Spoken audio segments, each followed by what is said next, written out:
Palakkad government Victoria കോളേജിൽ ലോക ജല ദിനാചരണം സംഘടിപ്പിച്ചു. ജലസംരക്ഷണത്തിന്റെയും സുസ്ഥിര ജല മാനേജ്മെന്റിന്റെയും പ്രാധാന്യത്തെക്കുറിച്ച് അവബോധം വളർത്തുക എന്നതാണ് ദിനാചരണത്തിന്റെ ലക്ഷ്യം.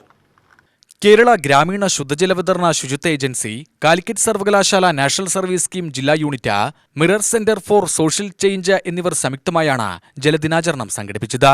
ഗവൺമെന്റ് വിക്ടോറിയ കോളേജിലെയും മേഴ്സി കോളേജിലെയും NSS വളണ്ടിയർമാർക്ക് വേണ്ടിയുള്ള വിശിഷ്ടാതിഥി ശില്പശാല, കിളികൾക്ക് ദാഹജലമൊരുക്കൽ, ഫ്ളാഷ് മോബ് എന്നിവ ദിനാചരണത്തിന്റെ ഭാഗമായി നടന്നു. രാഹുൽ മാങ്കൂട്ടത്തിൽ MLA ഉദ്ഘാടനം ചെയ്തു.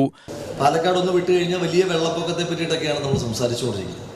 അപ്പോൾ ഒരു കാലഘട്ടം മുഴുവൻ നമ്മൾ വെള്ളപ്പൊക്കത്തെ പറ്റി സംസാരിക്കുന്നു, പിന്നൊരു കാലഘട്ടം മുഴുവൻ നമ്മൾ അതികഠിനമായ ജലദൗർലഭ്യത്തെ പറ്റി സംസാരിക്കുന്നു. അവിടെയാണ് ഞാൻ നേരത്തെ സൂചിപ്പിച്ച ഇതിൻ്റെ കൃത്യമായ ഒരു പ്ലാനിംഗ് ഇല്ലായ്മയുടെ ഒരു പ്രശ്നം. അത് ഏതെങ്കിലും ഒരു ഭരണകൂടത്തിൻ്റെയോ ഏതെങ്കിലും ഒരു സർക്കാരിൻ്റെയോ പോരായ്മയായിട്ടല്ല ഞാൻ പറഞ്ഞത്.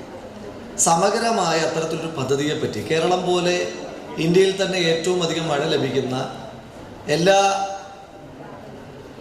മഴക്കാലത്ത് മൺസൂൺ സീസണിലും രാജ്യത്ത് തന്നെ ഏറ്റവും ശരാശരിയുള്ള മഴ ലഭ്യമാകുന്നൊരു സംസ്ഥാനത്ത് പിന്നീടുള്ള വേനൽക്കാലത്തേക്ക് അതിനെ നമുക്ക് പ്രിസർവ് ചെയ്യുവാൻ കഴിയുന്നില്ല എന്നുള്ളത് നമ്മുടെ ഒരു പരിമിതിയും പരാജയവുമാണ്. അപ്പോൾ ആ പരിമിതിയിലേക്കും പരാജയത്തിലേക്കും നമ്മുടെ നല്ല ചിന്തകൾ ഉണ്ടാകുന്ന ഒരു സാഹചര്യമാണ് ഈ ജലദിനത്തിൽ നമ്മളെല്ലാവരും ചർച്ച ചെയ്യുന്നത് ഒരു പ്രധാനപ്പെട്ട വിഷയം. ജില്ലാ പഞ്ചായത്ത് അംഗം അഡ്വക്കേറ്റ് സഫ്താർ ഷെരീഫ് അധ്യക്ഷത വഹിച്ചു. ജില്ലാ കളക്ടർ G. പ്രിയങ്ക IAS മുഖ്യാതിഥിയായി.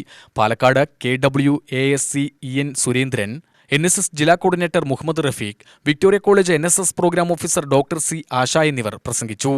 Malappuram KRWSA regional project director PI Manoj സ്വാഗതവും centre for social change director PP Thomas നന്ദിയും പറഞ്ഞു.